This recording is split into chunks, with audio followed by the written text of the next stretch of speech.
سوال محمد شمیم صاحب کا ہے، تو کہتے ہیں کہ دلیل دی جاتی ہے کہ ہر نفس جو کرتا ہے وہ پہلے سے طے شدہ ہے، پھر ہم اچھے اور برے عمل و فعل کیسے کریں یا کرتے ہیں؟ یہ بڑا پیچیدہ مسئلہ ہے قدر کا۔ تقدیر کا جو تصور ہمارے ذہنوں میں ہے وہ صحیح نہیں ہے۔ قدر کہتے ہیں اندازے کو، ایویلویٹ کرنا، کسی چیز کی قدر و قیمت کا اندازہ کرنا۔ اللہ نے ہر جاندار کے لیے ایک اندازہ مقرر کر دیا۔ مثلا چھوٹی سی چڑیا ہے اور وہ ہوا میں اڑتی پھر رہی ہے، انسان ہوا میں نہیں اڑ سکتا۔ مشین بنا کر ہوائی جہاز میں اڑ جائے، خود تو نہیں اڑ سکتا۔ تو یہ ہر نوع کی ایک تقدیر ہے۔ اسی طریقے سے ہر انسان کی بھی کچھ لیمیٹیشنز ہیں۔ ہر انسان کو دو چیزیں ملتی ہیں جس میں اس کا کوئی دخل نہیں۔ اسے والدین کی طرف سے جینز مل رہے ہیں، اس کے اثرات اس کی شخصیت پر ہوں گے۔ پھر جس ماحول میں اسے پیدا کیا گیا ہے اس ماحول کے اثرات ہوں گے۔ ان دونوں سے مل کر شاکلہ بنتا ہے۔ قرآن مجید نے شاکلہ کہا ہے۔ شاکلہ کہتے ہیں پیٹرن کو۔ آپ نے لوہے سے کوئی چیز ڈھالنی ہے تو پہلے لکڑی کا پاٹن بناتے ہیں، ہمارے مصری لوگ پاٹن کہتے ہیں اس کو۔ اسے آپ پیٹرن سمجھیے، تاکہ اس میں آپ نے لوہا پگھلا کر ڈالا تو اسی کے مطابق ڈھل گیا۔ تو ہر انسان کا ایک پیٹرن ہے جو اس کے جینز سے اور اس کے انوائرمنٹ سے بنا ہے، اور ہر انسان کا محاسبہ اسی اعتبار سے ہوگا۔ اگر کسی کے شاکلہ میں 100% نیکی کا اللہ تعالی نے صلاحیت رکھی تھی اور اس نے 40% کی ہے، وہ مارا گیا۔ جس کے اندر رکھی ہی 50% دی، اس نے 40% کر لیا، کامیاب ہو جائے گا۔ لا یکلف اللہ نفسا الا وسعها۔ Every individual will be judged according to what was given to him by Allah subhanahu wa ta'ala۔ لیکن تقدیر کا مطلب یہ نہیں ہے that we are bound to do something. No. There is no predestination. It's only pre-knowledge. اللہ نے مجھے اختیار دیا، چاہے یہ کرو چاہے وہ کرو، اما شاکرا و اما کفورا، فمن شاء فلیؤمن ومن شاء فلیکفر۔ جو چاہے ایمان لائے، جو چاہے کفر کا اختیار کر لے۔ لیکن اللہ کو معلوم ہے کہ تم کیا کرو گے۔ یہ پری نالج ہے اللہ کا، پری ڈیسٹینیشن نہیں۔ اللہ نے مجبور نہیں کیا ہے۔ ہاں، وہ لمیٹیشن جو آپ کی شخصیت کے اندر ہے وہ اپنی جگہ ہے، لیکن نیکی اور بدی، خیر اور شر، حق و باطل کا چوائس آپ کو دیا ہے، اما شاکرم و اما کفورا، اور فمن شاء فلیؤمن ومن شاء فلیکفر۔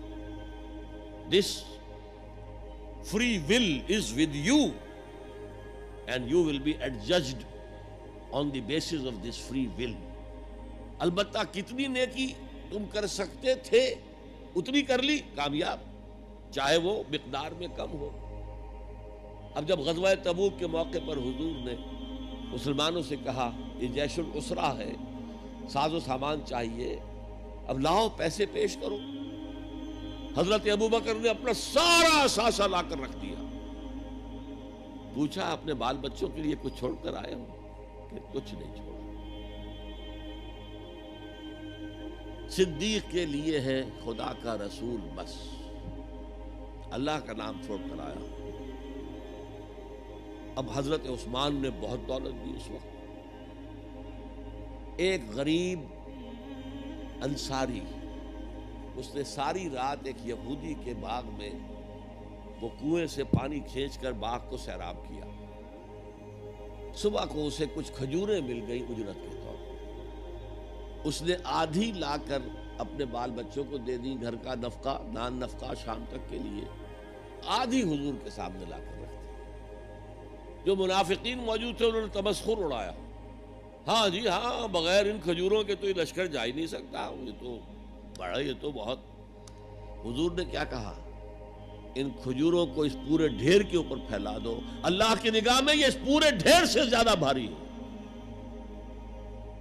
آپ جو کچھ کر سکتے ہیں کیجئے، اللہ تعالیٰ کی لاٹھی اندھے کی لاٹھی نہیں ہے جو برابر چلے سب پر، بلکہ ایوری انڈیویجول اس کے علیحدہ علیحدہ حساب ہوگا۔ اللہ کا کمپیوٹر بہت بڑا ہے، بہت بڑا ہے، بہت بڑا ہے، وہ ہر ایک کی قدر و قیمت کا تعین کر لے گا۔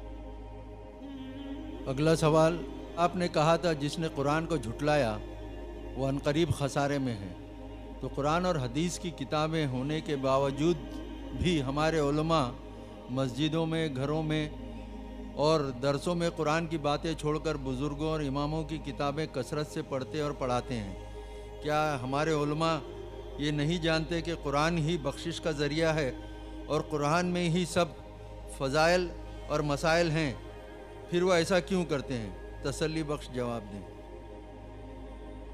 میرے پاس یہ اختیار تو نہیں ہے کہ آپ کی لازماً تسلی کرا دوں، البتہ میں عرض کرتا ہوں علماء کرام کو برا بھلا کہنے کی بجائے اپنے گریبانوں میں جھانکیے۔ آپ خود کیوں نہیں پڑھتے دین کو؟ آپ نے ڈاکٹری پڑھی، آپ نے انجینئرنگ پڑھی، آپ نے MBA کیا، آپ نے کمپیوٹر سائنس کے اندر MSc کیا، آپ کیوں نہیں پڑھتے؟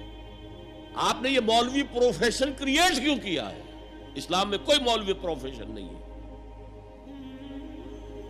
اسلام میں نہ پاپائیت ہے نہ برہمنیت ہے۔ ہر مسلمان کو اس قابل ہونا چاہیے کہ نماز پڑھائے، ہر مسلمان کو اس قابل ہونا چاہیے اپنی بیٹی کا نکاح خود پڑھائے، ہر مسلمان کو اس قابل ہونا چاہیے کہ اپنے باپ کا جنازہ خود پڑھائے۔ جو دعا اس کے دل کی گہرائی سے نکلے گی وہ کسی عالم دین کے دل سے نکل سکتی ہے۔ تو اصل میں ہم نے اختیار کیا دنیاوی تعلیم، جس میں پیسہ ہے، جس میں عزت ہے، جس میں گلیمر ہے، جس میں اونچے کیریئر ہیں، اور ہم نے باقی کام چھوڑ دیا ہے علماء کے، تو پھر ان پر تنقید کرتے ہیں۔